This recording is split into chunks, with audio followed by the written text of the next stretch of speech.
All right, guys, welcome to the Strong Life podcast, or welcome back. We've got a great guest, Pete Arroyo. Did I say that correctly? Yes, sir. Yeah, that's a very mispronounced name. I've had Oreo and all that over the years, but yeah, you did your homework, man. My last name is impossible. So Pete and I have been chatting back and forth through Twitter, through Instagram, email, text, and Pete's been around for a while. I think we kind of came up around the same time, like 20 years ago or so, maybe a little longer. Yeah. And we've been chatting back and forth through articles you've written on Elite FTS, articles you've written on Simply Faster. We're talking about gym business, talking about life. And sometimes when we're texting back and forth, you'll say something and I'm like, man, I didn't even know Pete did that. So for example, yeah. I think we're going to let your background unfold, but two things that kind of hit me was, I think you mentioned you competed in the WPO against Chuck Vogelpohl. Was that right? Well, at the time, well, yeah, I mean, it was like, you can say you competed against Chuck, but I was just on the same platform as him. No one competed against Chuck. Chuck competed against himself. It was like the same guys that went up against Ed Cohn. No one competed against Ed Cohn. You just competed alongside of him. But yeah, at the time it was, so that was, yeah, I used to be an equip lifter who, everybody can demonize me now. Right. In another life, obviously. But no, those were actually, so at that point in time, the WPO went out and it was the Lexington Extreme run out of Columbus. So they were the money meet. So I actually got 2010. Yeah. So like my last run when I got into that pro level, because you had to qualify for it still. You couldn't just enter the meet. You had to qualify. You had to have a certain total. And they took totals from like, APF, which was our home base here in Aurora, run by, I'm sure you've heard the name Ernie France before. Oh yeah. But yeah. So he I mean, Ernie's a legend of legends. But anybody who knows, but he had created the APF. So that's how I came up. And my first meet was in, my God, when was it? 2003. At that point in time, my last meet was in 2012. And I actually got hurt on the platform. I hurt my knee. And then had some other health issues after that kind of took me away.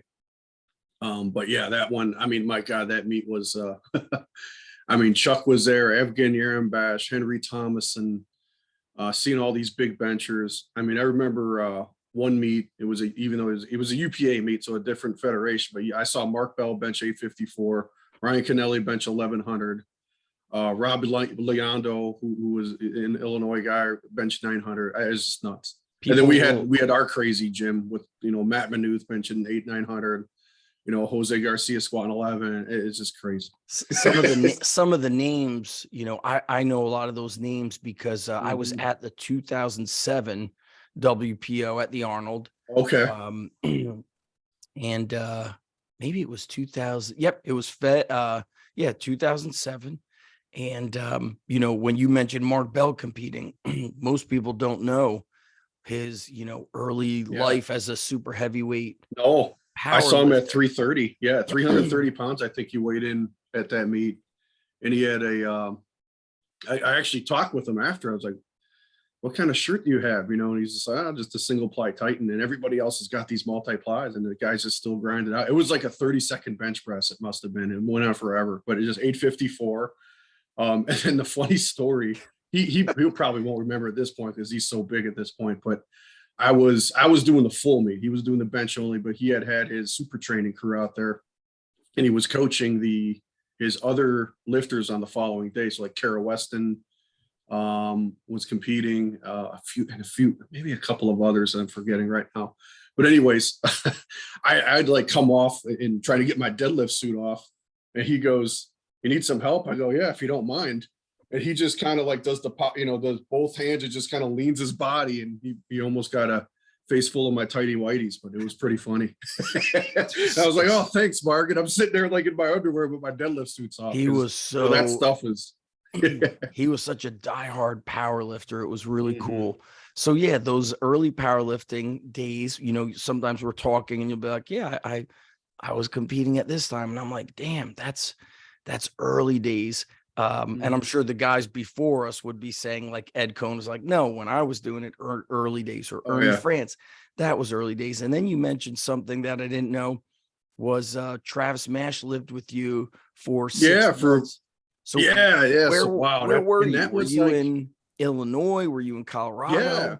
Yeah, somehow. So, okay. So this is going to be that 6 and then degrees after of this, we'll separation give a thing. background. Right. Backwards on this. Yeah, we'll probably, we're kind of jumping, but that's okay. All right. We'll circle you'll back. appreciate it. So I was working, this was like, let me see, this is like 3 jobs in. So I still don't have my own business yet, but I'm working in a training field. Worked for this guy who had an Old Bally's out of it was called Core Fitness Club out of Aurora, Illinois. And what year are we looking at here? Oh God, 2000, and I started working 2007. So this had to be 2007, 08, 09 in that area, in that little, that window there. But remember that book I sent you, The Shield of Goliath? Yeah. Okay. Which I hope you're loving, because it's just all types of craziness. But the guy who we'll talk about that book. Yeah.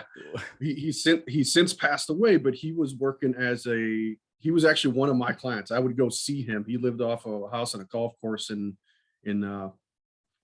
West Aurora. Aurora is a big what was his name again? Ron Fernando. His book is being sold on who do you call his book with the long hair, the Inzer guy?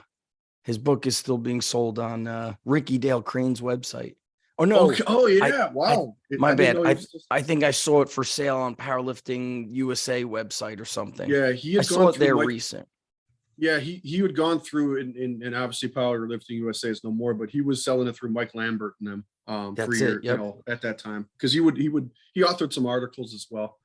But anyway, Ron was actually one of my clients that I had for years. I would go to his house, and he was actually involved somewhat. He got Dave Tate and Wendler to come out, do a tour de force training seminar at the first gym I was at in like 2000. I remember those seminars. Yeah, but they were great because it was like, and I had kind of already was like kind of well versed in it. So I was more or less helping them out and do our little monolift and stuff. And then was just handing off Dave and Jim, and they were just benching in our gym, and everyone was just kind of watching them at speed bench, and then the other guy. But it was a great time. But anyway, Ron had gotten a job as a general manager with that gym somehow. And Ron's a great talker. Obviously, you read his writing. He's very convincing. And I don't know how he swung this, but he goes, "Hey, I just got," and he was a bit braggadocious sometimes too. But that's just the way he was. And he goes, "Hey, guess who I got to come into town?" I go, "Who?" Go, "Travis Mash." And I'm like, I just went like this, because I'm like, at that point in time, I'm like an up and coming guy. And all of those, and you should probably share the same thing. When you got a Powerlifting USA, those are like the comic book characters come to life. Yes. And Travis at the time was at his height. And I'm like, my jaw just dropped. I'm like, oh my God, I'm going to get to train with this guy. And then little did I know, he started working for the gym. I'm like, this is pretty cool. So we got to train together. He was living with me for a little bit. And then I think he just got kind of homesick and whatever, but now he's doing great work out in Carolina. But yeah, I got he was awesome. Travis, from a perspective of just being he was a strong dude. He kind of taught himself in a lot of ways, coached himself. Yes. But then his MO is getting you to believe in yourself. And that was one thing because I was always coaching everybody else, super left brain analytical, but Travis is like, dude, you're so explosive. You don't need to work on that speed work no more. I'm like, okay. So he's like, you got to put more weight on the bar. I'm like, all right, yeah, but he goes, don't follow that stuff. When I went to West Side, West Side's West Side because it's West Side, kind of, it's about the attitude. I'm like, oh, okay, I get it. So yeah, that was super cool. Travis, super cool guy. Yeah, what's funny, you mentioning the speed work is Jim Wendler said this was a seminar that was done in Syracuse, put on by Elite FTS. But Jim was presenting, and he said, do you know what a dynamic day means at Westside? And then people are like, it means bands and chains. He goes, no, dynamic day means max effort day. He's like, because you start off with speed work, then somebody is going a little heavier than you on their speed work, and then you try to beat him, and then he tries to beat you. And before you know it, dynamic goes out the window, Yeah. and now you're maxing out again. And That's the way he kind of explained it. Yeah. yeah, the culture and the attitude in any gym is crucial. Mhm. So let's kind of Oh, yeah. go back. Let's talk about kind of your early strength and conditioning days. Who influenced you? Did it start in high school? Was there a coach? How did Man, it start? to tell you what, in high school, I wasn't like I wasn't a super great athlete.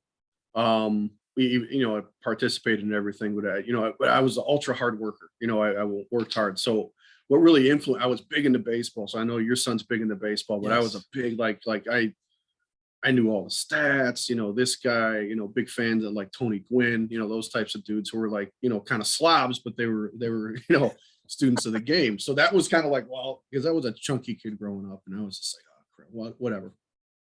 But I would really work hard. So in high school, I just was like, kind of, I don't want to say intimidated, but I was like, oh, weightlifting, typically in that baseball mindset, what did baseball coaches always, yeah, don't lift because it'll get you too Correct. tight. So I was like, Yeah. well, I wanted to listen to these guys, figured they do what they were doing. They obviously didn't, but so it wasn't until like after high school, I just started after I was done with baseball.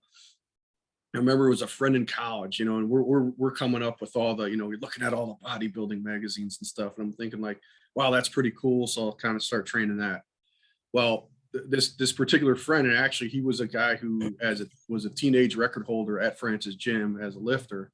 And I didn't know the significance of it at the time, but his name was Mike Pesavento. And he goes, here, why don't you read this magazine instead? And it was a Milo, and I think I still got it somewhere, Oh, with Magnus Samuelson's arm over a stone. And I'm oh like, yeah. that's freaking cool. So I started reading that, and I'm thinking like, this looks like it's cooler than the other thing. So I kind of started to, what is this, strength stuff? And he showed me like his squat suit and everything and powerlifting. And then I think I saw, and it was Ed Cohn, and it was a meet that they televised on ESPN. It was called the Mountaineer Cup. And I just remember this guy, Ed Cohn, and he's like, he's beating all these super heavyweight guys, and he's jacked as hell. He squatted he won the meet. And I'm thinking like, it was funny because he squatted, his nose started bleeding. And I'm like, hey mom, I think I want to do that, and she's just like, okay, be careful. So after that, it was kind of an obsession with like, I want to learn how to do that. So after that, it was kind of like reading Powerlifting USA and teaching myself how to do it, which was kind of crazy because I don't know how I got onto. So yeah, once the internet hit, it was like testosterone.net, deep squatter. So That's right. getting full into that, right? And okay, West Side, what is this? So I started like putting together my own templates. And it was out of a local gym in Indiana because I lived on the border. So I lived in the south suburbs of Chicago, named South Holland. And Indiana border is like, we used to go across for gas just to save, 30 cents to 50 cents on gas because Indiana was always cheaper. But that's where they had all the cool gyms. So went over there and just started training on my own, box squats, kind of making up my own stuff, teaching myself technique, and not really, no real coaches. I would just read, watch the pictures. Okay. Which Louis is the says, sit best back, spread way. your knees out. Yeah. So I would do that. But then I don't know how I stumbled upon it, but it was Mel Siff Super Training Forum. It was like one of the first ones. And it was like a conglomerate of coaches from all over the place, all over the world. And the thing is, you would put your name and you would put like where you're from. So I would be like, well, I'll just say Chicago because it's the general area, right? And because who knows who's going to know where the heck my suburb is, Right. unless they've been around there. So it was funny because I would just because I would always read stuff and apply stuff on my own, read stuff. So I wasn't really training anybody at this point except myself. I think But that's then what all of a those sudden, early websites did to you. Like you mentioned Deep Squatter or Mel Siff's forum, is somebody would post something like one of those experts, and then you would do it, and then it would create an entire feed. And I think you were just less distracted. You're not on Instagram, you're not swiping away, you're on your computer, yeah, sitting, absorbing, and you're also yeah, thinking of like, oh, I just read this, I'm going to apply this. You mentioned all the right places. T Nation in the early days, I think, was really good. And then obviously Super Training Forum. Powerlifting USA, you're reading everything from Louis. So you couldn't really fuck it up too much because you had like 5 sources. Yeah, no, and then you had all that drive because at this time I'm not really competing because I don't really know how the heck do you even get on a platform and do a meet. But going back to the super training forum, I was just answering some questions, and I think it was I think one of the questions I answered was something about rotator cuff training for a thrower or for like a baseball player. And all I did was ask, I go, why, if we're trying to get the arm to decelerate, because at the time I actually had a shoulder surgery, because this that's about as far as I can go. But at the time I had a shoulder surgery, so I was rehabbing at the same time. And the guy who was rehabbing me talked about, deceleration of the arm and all of this. So at the time it was, a lot of like manual overload eccentrics that we didn't know what I didn't know what it was, because I was doing it at physical therapy. But I had just asked the questions like, well, why the heck are we prescribing bodybuilding rep ranges for these with 5-pound dumbbells for rotator cuff when we should be training decelerators? And then a guy got a hold of me who was, now in the west suburbs in Naperville. So kind of going back to where I went to school for a little while. And he goes, hey, would you like to come visit my gym? I go, sure. Because at the time, my job was like bagging groceries at a Jewel's, so I'm doing that. I'm working out and whatever. Go up to this guy. And we do a West Side type of box squat workout. He's like, you kind of know what you're doing with this stuff. You know how to coach it, because I was coaching him. He goes, you want a job? I go, yep. And I didn't even look back because it was like 2 weeks later or 3 weeks later, I found out what it paid. It was like $8 an hour. Now, mind you, I'm going, yeah, it's like a 2-hour round trip. Going and coming back. So I'm going to the west suburbs, all the way south suburbs. And then when my family had moved out to Indiana, kind of stretched that out further. So for about 4.5 years, I was commuting like that to do that, which was like, I didn't mind it because I mean, the cool thing, he owned a powerhouse gym, and I talk about going back to the old school. So he had a full floor with powerhouse, cardio, all that stuff. And it was a privately owned one because all of the other ones out here turned into export fitness. It was like a 2 brothers who bought, didn't want to do the branding with Powerhouse anymore. But anyway, this one was privately owned. And then he had a space in the back that he had called ESP Athletics, Explosive Speed and Power. That's and it had, yeah. And it was like, really, it was the first of its kind because, I've been in private sector essentially, my whole career, outside of a few school contracts, through the private sector. But anyways, he literally had everything known to man. He had a Forza bench. He had a Crep and Sick monolift rack, all the specialty bars. But then he had stuff like a Tendo unit. And I had only read about this stuff. And then you'll see it sometimes on Victor's Instagram page, the inertial impulse trainer, that little thing with the things are going like this and it's a cable. You'll see it on his stuff. He had that back there. And he's still coaching this guy. He's still coaching. I think so. I think he moved back home where he's from in Delavan, Wisconsin. So I think he's coaching football because he was a big football guy. He played. That's right. You told me that. Yeah, he played at Wisconsin, his collegiate years, and then he fought in the first Gulf War, which I was like, this guy's cool as shit. Yeah, he was a Marine. Yeah, he was cool. This was a powerhouse gym with his ESP was in the back. Yeah, it was like a separate back room. And it was like, at the time he had, so in our area at the time was kind of athlete rich in a way. And we had the first 7 guys I had. So if you remember, the old quote Buddy Morris had, the hardest job I had when he was with, he just turning lights on and off. He said that either about the Browns or Pitt. I can't remember. He said the hardest thing I did there was turn on the lights. Meaning, so I kind of had that. Just a freak. Yeah, so I kind of had that in my first experience because we had 7 guys that were all local. 3 of them were professional football. One NFL, 2 Arena League guys at the time, and the rest of them were Power 5 Division I college football players. One of them was a running back for Colorado under the Gary Barnett years, and he was rushed. I mean, this was back when guys they'd actually run the ball, and it would be, this guy would rush for like 300 yards. He had 3 300-yard games rush by himself. Right. I know. It's just like, what? Sounds like Herschel Walker. Yeah, yeah, he was great. And the thing is, I think he only got taken in like third or fourth round that year because it was like they drafted a bunch of linemen for some reason. But he ended up playing for Tennessee and Houston. You know, had a kind of a short career. He got hurt quite a bit. It was just a rough era back then. But like, you know, he was one of a few. We had other guy that was a Notre Dame guy. You know, all those guys ended up playing the NFL. So that was like my first experience with those 7 guys. What year is this about? So 2000? 2002, 2003, 2004, around there. I think also the Poliquin group was somewhere in Chicago because I chat with Roberto Garza often, and he said they were training there, I guess, in the off season, doing a lot of bodybuilding style work too. Yeah, that was up north. They probably had something up north because I know the guy he had, David Boston. Okay. He turned him into a freak, and then I think he had gained so much weight, and like, he ended up getting some calf injuries and stuff like that. Yeah, I heard a lot of he did bodybuilding work with them because the other day I saw Roberto doing the 1.5 rep method, which is full range, then a half rep.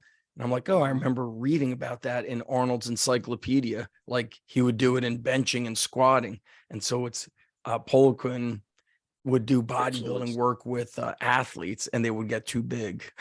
Yeah. Too big and wrong muscle fiber work. Yeah, and a lot of them, they were still kind of fast, you know, straight ahead and explosive. But the thing is, it was like I think that what happened was it's too much tissue after a while. Yes, they lost athleticism. Just training the wrong muscle fiber type. Right. Because I mean, I think Boston at the time was like a 260-pound wide receiver, which was just nuts. Holy crap, that's crazy. Something like that. So it's everybody's like, "Oh, your area was so like." Well, you're driving an hour to this gym. So what were you doing? Training only athletes? Did you train adults? Pretty much. Yeah. At this time it was because of that group, we had kind of caught on because all those guys were from one high school, if you can believe it. So they had a rep. So this is like, everybody knows who they are. I believe they were a part of some state championship runs for the high school, Naperville North High School, which was at the time, you know, a very, very good football program as far as, you know, they're winning and the guys they produced and everything. So we had got a pretty good reputation. So then we had gotten some of the high school guys, which was a different deal. Then I was just like, okay, these guys, we need to do a little bit. So we were doing essentially the same program with a lot of them, but we just couldn't do, you know, the heavier weights. But back then, those guys could move well. They can sprint, they can run, they can do the Olympic lifts well. Nowadays, there's no way in hell they can do that. That would kill a kid. So we had caught on with that, and then we had gotten another high school with us that had a good state championship run. So basically, I was just not only was I strictly athletes back then, but it was high school athletes, 99.9% male, and football and wrestling, because a lot of them doubled as wrestlers. Right. You had kind of you had the freaks. They weren't hard to train. What did when you brought them in, did you map out some sort of, this is how I'm going to assess them? Or were you asking questions on the forums and people were, so back then it was like, yeah. So the crazy thing is we didn't do much assessments back then. We didn't even know what it was. It was just get in, train hard, and do stuff. But, you know, I was still like making sure technique was good, but we didn't have any, you know, outside of doing some experiments with the Tendo unit on our elite guys. It was really just, you know, get these guys to do some work. We didn't really do much in the, you know, FMS and all. We didn't even know what that was. You know, it started to come about like a few years after, but we were like, yes, what the heck is this and why do we need it? You know, because we were using all types of crazy stuff too. Because John he was like ahead of the game. So he had that ARP that Jay Schrader actually came and visited us for a weekend there. That was cool. That was a cool experience. But Jay and Dennis were selling that ARP. So we had bought an ARP. This guy had like a bottomless pit of money. He would just buy stuff.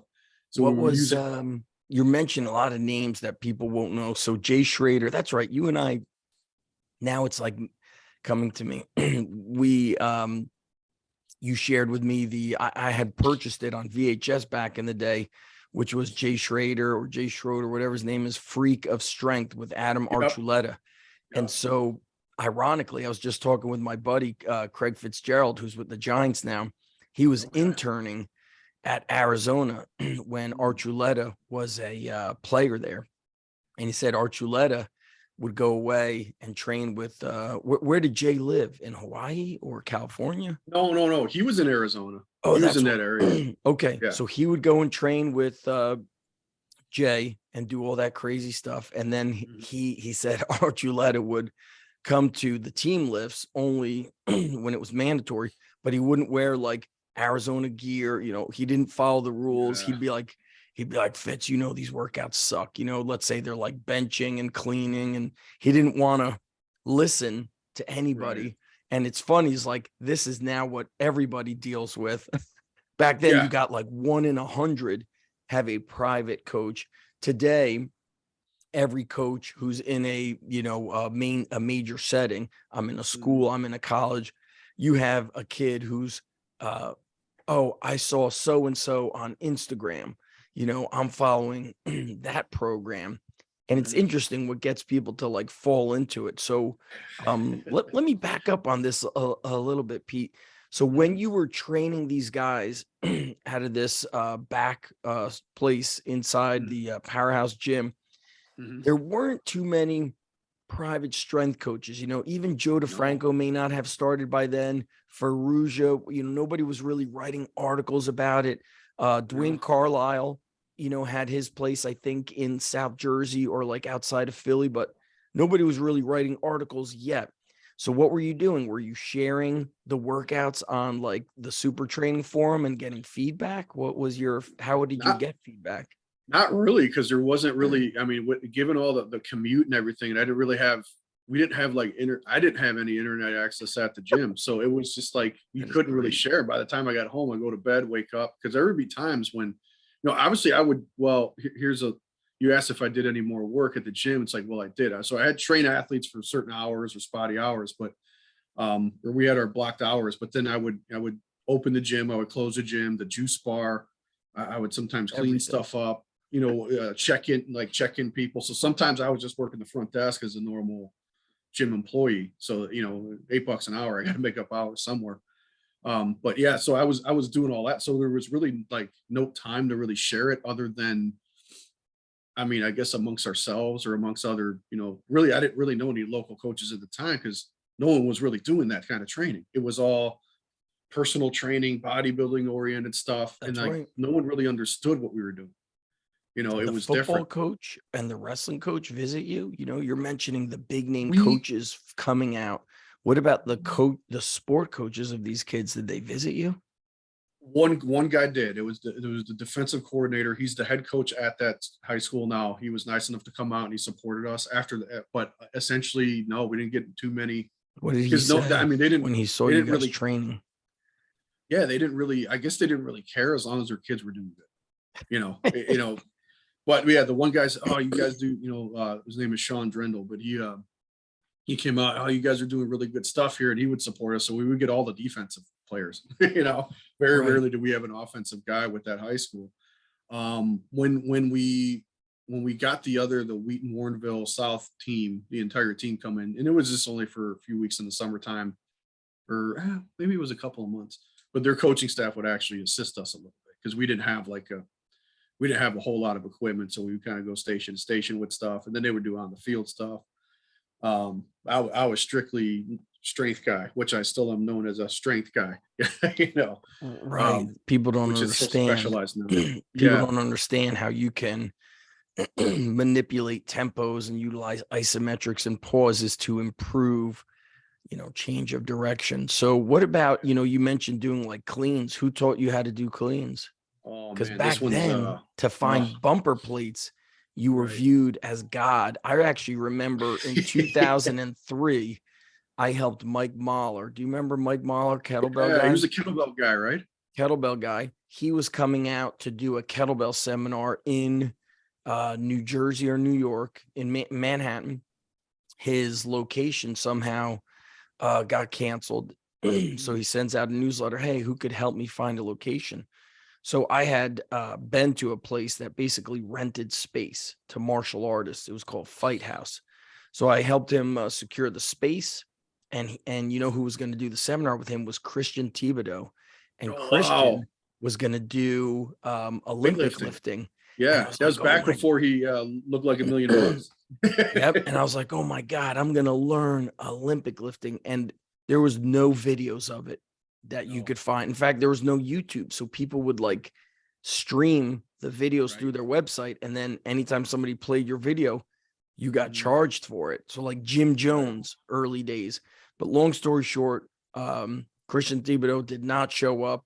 And then Mike announces it while he's there. He's like, Christian can't make it. And we're like, oh man. So I know I think it would have been a interesting game changer for me in those early 2000s as a coach. So what about you? Who taught you how to do cleans? So this is going to be, yeah, it's a bit of a tearjerker because I think it was on your podcast when you had Al Vermeil on that I found out his son had passed away. So his son taught me. Oh, So wow. so there was the benefit of going across the border in Indiana. So That's right. this is like in India. I was looking for gyms at the time, and I go across the border, and there's a place called Omni 41 off of Route 41 in, I think it was Highland, Indiana, or something like that. But anyway, I go in and I kind of just go into the normal gym, which looked like a Lifetime Fitness. And they were like, I think you need to go over here. So they walked me down these hallways and stuff. And I'm like, where the hell are we going? And it was just a door that said athletic development. Open That's the cool. door and it's a training hall. It's like platforms, right? I didn't know what it was at the time. I'm thinking like, what the hell is this place? That is cool. But anyway, a guy named Frank Exton, I think he's still around, was with USA Weightlifting. So these were all USA Weightlifting guys. And Lance Vermeil was his assistant. So Frank was kind of like, well, if you're not going to compete, I don't really want to. I don't say he was gruff. I think he just wanted to work with his lifters. Right. And they had a few CBA players. So Gary Steelhead, that's Continental Basketball Association, that would come in there. But anyway, I was just like, cool, whatever. I'll talk with Lance. And Lance would show me all the old Russian books and stuff. And we would talk, we'd talk lifting. But What books Lance was it? Do you remember? What book was it? What books were they? Do you remember? They were just ones I've never heard of. Ones I never heard of. I mean, he would just flip through the pages. I don't really remember, but he was like, look at the quad development on this guy. This is what weightlifting can do. I'm like, yeah, cool. And I'm like, hey, I do. And I told him, I go, Lance, I'm not maybe looking to compete, but I want to learn how to teach him in a basic level. So that's how he kind of came from. And I remember like the first workout, he was complimentary because I could high bar squat, rock bottom. He's like, hey, you got some good, you squat well. And I was in wrestling shoes. All these other guys are in weightlifting shoes. I had no idea what they were because that's what I use. I use flat shoes. That's what Louis said, right? So I was like, well, I've been doing some stuff on my own, some West Side stuff. So I'd actually drag my chains in there. He's like, what are you doing? They kind of look at me funny. And then after a while, Lance was like, oh, can I use them? I was like, yeah, go ahead, you whatever, as long as I can leave them here. So I did like a 1 month or a 6-week training course, just kind of learning that. That's amazing. I remember my first workout. That's a different kind of condition you got to be in to do weightlifting. Yeah. So I remember and I kind of wrote about it in a Simply Faster article. So Lance had taken me through. He's like, dude, you got to get in shape first. I go, okay. He's like, go grab that medicine ball. It's like, all right. So I grabbed the medicine ball. He's like, well, do these medicine ball throws. They go run to that end of the gym and the other. So I did like 2 or 3 of those. And I almost died. What do you mean? He made you run with them or do wall throws? What did he do? No, so it was the Vermeil, the med ball tempos that I don't know if he's actually put it out there formally, but it was just a GPP thing. Yeah. Can you explain? It's called med ball tempo. And it was just like you would do 20 medicine ball throws of different types. I think it was like chest passes, twist passes, scoop throws. And then you would just kind of do a tempo. At the time, I'm not the best athlete, so I don't know what that means. It's just go run to the other end and back, kind of easy. So you would run about 20 yards down or 30 yards down and back because it was a big, long training hall. Like you could sprint in there. They had like a tartan surface for running, and then they had the platforms and everything. I remember like doing 2 or 3 of those, and I like dropped on the floor. I almost died. So he's like, "Yeah, you got to get in shape a little bit as you go, but I'll show you how to do the lift." So I think it was on your podcast that Al had said that he passed away. I'm like, oh no, I couldn't believe it. It kind of broke my heart. Yeah, but, I can't remember from if him. he said that. I think I've done. I don't know if it was your podcast podcast or someone else. It might have been Jay DeMayo's podcast or something. And I'm like, oh no. And yeah, I may have read about that. It's like, yeah, Al is like, what I really appreciate is when a coach of his stature and experience, he still brings everything down to an understandable Yes. level. Mhm. And he preaches the basics. He doesn't try to bullshit you. And he Right. says, listen, like the missing link is a lot of athletes are not willing to work. He's like, you need to teach them to work.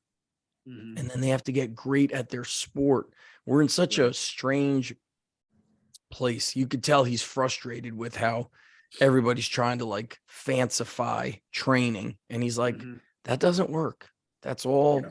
He's like, it's all show. It's all flash. And it's got to be frustrating for coaches who know what works. In Mhm. fact, I'm in like a text group with a couple of coaches, and one of the guys who's got like some heavy duty experience, he's like, I just don't put my work out there because these other guys put out all the bullshit and it gets all the views and blah blah blah. I'm like, no, you have to keep pushing out your content, your education, Mhm. your information to get it to the right people. We have to Right. educate people on a much higher level because parents are so duped and confused. Like you mentioned, baseball. Oh. My Ugh. son is 14, Right. 8th grade. And so his baseball program, every Monday, they do a quote unquote speed and agility.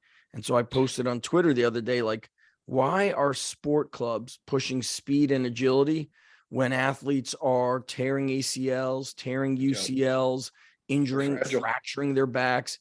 Do they Yeah. need agility? Do they need Yeah. speed? Or do they need strength and durability and stability and overall GPP? Like, you're throwing that med ball, then you're running.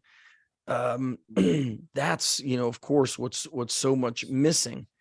Mhm. And I think you got lucky. You came up in the right time where there was not a lot of confusion, and the rare few experts had some sort of a forum to share.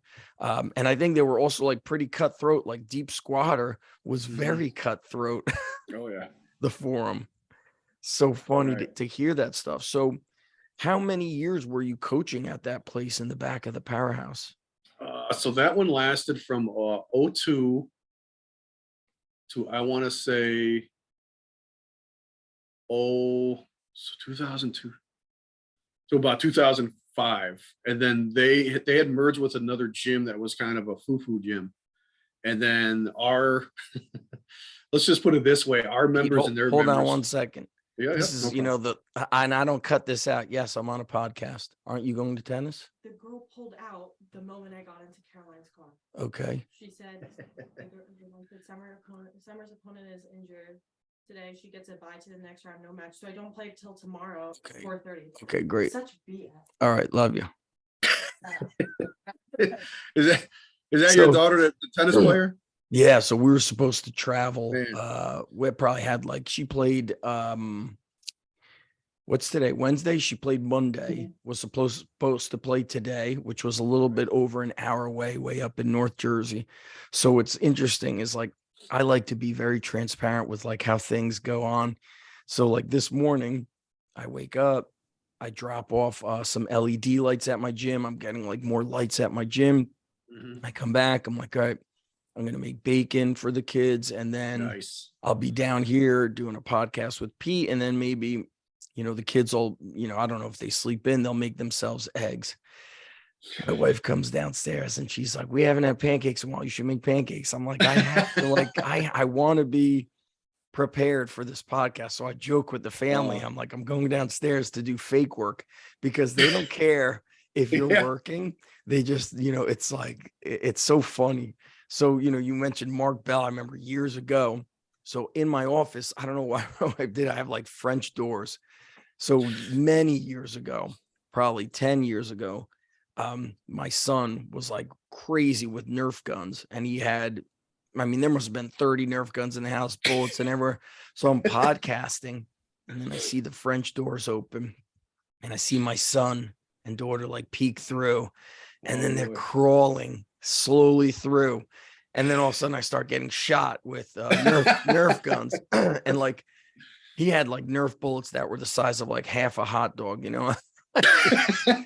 And it's just so funny. Like people don't, when you're doing this, like Yeah. working from home is not as easy as people make it out to be. A lot No. of distractions. So yeah, No. You take one of those to the eye, man. Oh, that'll ruin your day. no, it's so yeah, we laugh. So I think it's on their on their YouTube channel, whichever one of Mark Bell's many YouTube channels. Back then it was called Strong Powercast. What was it called? I think the first one was it called Mark Bell's Powercast or something. Something Now like it's that. Power Project, or it was We the can't keep up. Powercast, I think. Yeah. Yeah, it was something like that. So they come in, they don't care. So all right, we're going back, and we got probably like 15 minutes because I know you got to get back to coaching. So Yeah. how many years did you spend at this gym in the back of the powerhouse before? So that was you about had four and a half years. They had merged. Solid. The clientele kind of clashed because it was kind of like one of those, like we had a $35 a month price point with our normal members, and they had an 80, and we had all types of characters come through. If you know, like Powerhouse, that kind of reputation versus like a lifetime sort of deal. So that lasted about 4 years, and then actually I was short stint, about a 6-month stint with a place called Overtime Wrestling Academy, which was super cool because it was all wrestlers. To this day, some of my favorite types of athletes to work with, because they will, they'll run through a freaking wall. I think I heard of that place. Your guy Pritzlaff went through there was training there, kind of on and off. There was Andy Rovat, Pritzlaff, and there was a guy now. He was in high school at the time, and he would come up from Indiana. I think it was an Iowa guy who last name was Williams. He was a black dude. I think he was Joe Williams. Yeah, he went to Mount Carmel High School. Joe Williams or Williamson. There's Joe and TJ. Joe and TJ Williams. And I think he was an Olympian. He may have taken bronze. Yeah. No, there was some badass dudes there. I mean, there was we had dudes, I heard of it, national level guys. It was run, the head coach back then was now the head coach of Michigan, Bormet. Really good dude. Good dude. He was running very that. Impressive. Yeah. So what was in there? They had a weight room in there? They had they were fully, I will say fully equipped, but they had, so we had basically, so they were already equipped before I got there, but then they had some upgrades from Rogue, absorbed them, but it was reflex strength equipment. Really good stuff. Custom made. Mike Adelson. They took Rogue has all of their line now. So if you look on Rogue's line, you put in reflex, has all, but they were the first ones to do like custom made sort of stuff. And I think they were doing like but they have, platforms, pulling blocks. Because the guy that was grooming me, was my good training partner, Jason Patrick, whose brother was a Olympic level wrestler as well, but he was a bare bones guy. He was Coach Z at Illinois in the 90s. He assisted there because he had went there, was a strength coach there for a while. And Jason, if you look up his powerlifting number, he's just unbelievable. And met him in the Powerhouse gym, saw a guy he blew out his eye. And I was thinking like, this guy's half blind, but he's strong as hell. That's interesting. But he was a wrestler and a strength coach? At the time, he wasn't a wrestler; he was a strength coach. At the time, he was a teacher in education. He's still my good friend. He lives out here in Aurora, not far. So met up with him, and then he had we were training together throughout that time at the Powerhouse gym, and then through the other gym we were at. And then he was, he had that job kind of on the side, working the strength conditioning. He wanted to get out of that and do insurance, so he's like, "I got the guy to replace you, replace himself." In me, and then just spent 6 months there. And it was a little tough because I wasn't a wrestler. So I was kind of like on the outside looking in a lot of ways. Right. So I think just some communication stuff, whatever, but that ran its course, but it was fun. It was a great experience because I saw just wrestlers. You didn't train people from the outside because I had a few of my clients that stood with me that came in. Right. So they allowed me to do that. And I think there might've been a little bit of a clash with that. But yeah, most of the time it was just working with the wrestlers, which was, the cool thing was I learned what top level was all about. Like those guys are freaking warriors. And I saw like their level of work and actually what can be done. So I was like, wow, this is Were you really training those guys, those high level guys, or were you training middle school, high school? Who were you working with? Yeah, it was mostly like a kid, like pre-high school, high school program that they had there. But mostly it was like with the younger kids trying to teach them stuff, which was they were already kind of motivated. So it was like they were very competitive even at those early ages. Yes, training But a few guys, so I wrestlers. worked, yeah, so a few guys, I mean, I think Rovat, I had a couple of times here and there when he was in town, and then a kid named Eric Tannenbaum, who was a local guy, but I think he was wrestling in Michigan at the time. So he would come in, because when they're in college, they're going doing that thing. But those guys, like you couldn't push them hard enough, It's just like that's how they operated. Training wrestlers, if it's the a start for somebody, I think they can really get thrown for a loop because from, let's say a kid starts wrestling in first grade or third grade, well, they've been doing push-ups and sprints and probably sit-ups and crunches. And even if they're not doing Pegboard, it all that stuff. Yeah. right, even if they're not doing it correctly, they're Yep. showing up with a tremendous work ethic, Oh yeah. which makes it really so easy to train them. I think, work ethic in an athlete, as you know, is like if they have work ethic, you can build somebody into something really special. Yeah. So That's a tough thing these days, man. it is very tough. So let's fast forward to today. We've got like 10 minutes or so. Now you're working with a lot of swimmers and you're in a facility that's shared. I can't really remember. Yeah, Like so partly out of there, but like today at 10:15, I'll actually go to the high school and work with them there. So that's where I say I'm kind of partly with partly in the school sector. So I'm like a certified state level coach, and I'm kind of like an assistant coach with the team, but I strictly provide them with the dry land stuff. Right now we're in our winter break, which is tough. So they'll come off, they'll come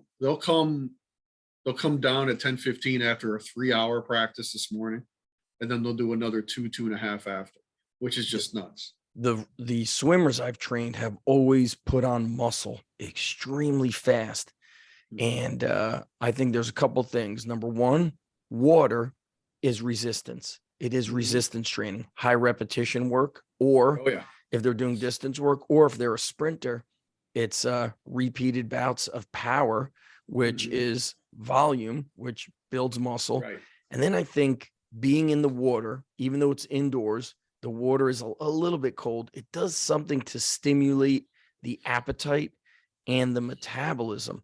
And so it's just tremendous. We had a kid went to Penn State, but I think he quit. They said like the guy said like he got a girlfriend and just dropped it, but he was a 50-meter national champion for the YMCA Nationals his senior year.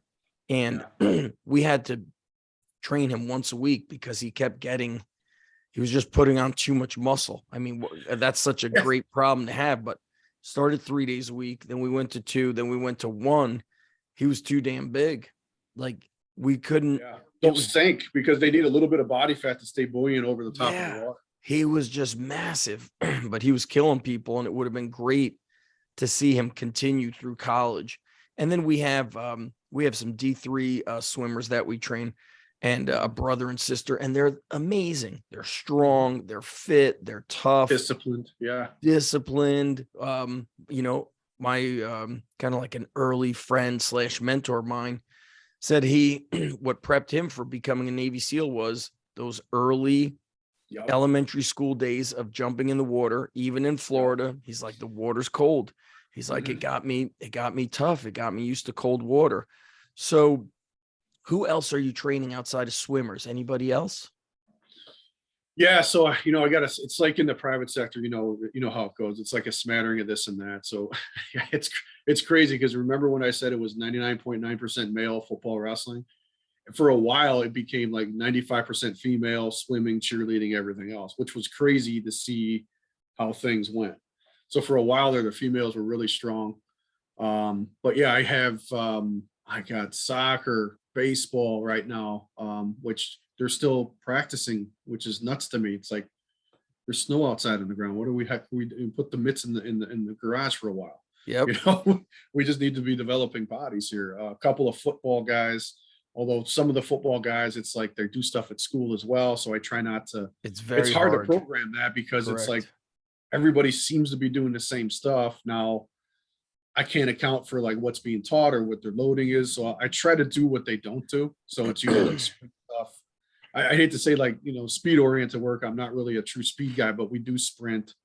We sprint resisted, we'll jump, stuff like that. And we'll measure that sort of stuff and then just try to keep them basically moving well, because it's like, and then they do stuff on top of stuff. So if they do another sport, they're doing stuff for that sport too. And it's just nuts.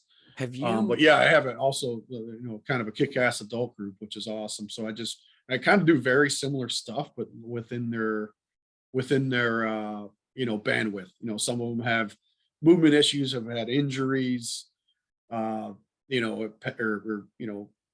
replacements, whatever. But the principles are still the same. It's do your basic 7 movements, and then I train everything pretty much with them off of a clock, so we get a cardiovascular effect, which is huge, because a lot of people, in the past I used to do a lot of strength oriented stuff, and they're like, well, I just don't feel like adults want to feel like they're sweating. They and do. work. Yes. So I was just like, okay, how could we appease both ends? So we put everything on the clock. By the end of the day, they may be getting 300 to 500 reps of work in, and you're like, And what do you do? An hour? You train adults for an hour or 45 minutes? Yeah, an hour. And then usually what we'll do is after a warm up, we'll do kind of like what I call a big 5x5. I write about it in those books that I have on Amazon, but we do a 5x5. So like a main thing, a 5x5 could be a lower body, which will either be a deadlift or a squat oriented lift. And I have like all types of tools to do that. Sometimes we'll do Hatfield squat, dumbbell goblet squat. I have the Squat Max MD, which they love. And then we'll do something like a T-bar deadlift, kettlebell deadlift, hex bar deadlift, regular deadlift. And then it's some sort of a vertical push and pull, which is just basically for them, usually a dumbbell press and a lat pull down. And then push-ups, dumbbell presses, bench press, and then there's some sort of dumbbell row, different variations of that. And then in between, we do some sort of carry, drag, something like that. So prowler, carrying in different planes. And That's what the we best just use that stuff to is. go. Yeah, it's huge. Stumbled upon that in my own training when I was just trying to get in shape after the gyms were locking down. I'm like, well, I'm going to this end of the gym to do that, and this end, why don't I just carry something to get there? So and then I put together in a system, and I'm like, oh, what if I did this like on the 90 or on the 75 or on the minute, which is like after about, you're doing 5 sets of each thing. That's a 25-minute workout. It's very dense. It's amazing how carrying and sled work can be so powerful, yet it's so simple. It's huge, and they usually equate it to like, this is like training for life. It's like, well, it basically is, because that's all we don't have any competitions anymore. So yeah, and it's yeah, like I said, it's simple. It has a very low risk of somebody getting injured from doing that. And like you said, you're getting the heart pumping. That's something like my gym is really tight on space, but I'm like, I need like the standing ski erg. I need a ski erg and an Airdyne bike. And I think that stuff's important, especially for us as adults. So I know you got to cut out. I've linked up in the last podcast, and I'll link it up again, your book, The Conjugate Principles. We definitely got to do part 2, because we kind of got into the stories, the background, and for people listening as well, what I'll do is link, I'll see if there's on Elite FTS and Simply Faster, if there's an author link for your articles, so they could start diving deeper. There's some real powerful stuff that you have on those articles that are like the depth of sports performance. But I want to do a part 2 where we start like diving into the conjugate principles and the stuff that you're doing with the athletes and the adults. That's real interesting, because I tell people all the time, don't follow my business model where we're just training athletes. You need to train adults. So let's definitely do a part 2. And for the people listening, Pete, where do you want them to connect with you? What's a good way for them to connect? Probably because I actually, believe it or not, I don't have a website anymore. I'm going to try to revamp it, but performance inspired training on Instagram I'll link it is up. one of Yep. them. And then I don't even know my Twitter. I think it's at I'll link it up. I'll find it. at the Pit Pete. That's what it is. Yeah, I'm so like, you talk about breaking the internet. I want it broken now. I hate all this stuff. Yeah, But dude. You've got the Amazon store. So I have your Yeah. book. Your book is at my school, at my office where I have a lot of my Wow. books. My wife is like, she's like, did you need another book? So the book is real powerful. Well, tell her man. that one was on me, so that you didn't have to buy that one. She thinks that every book will be on Kindle. I need like physical books. So I will link up everything.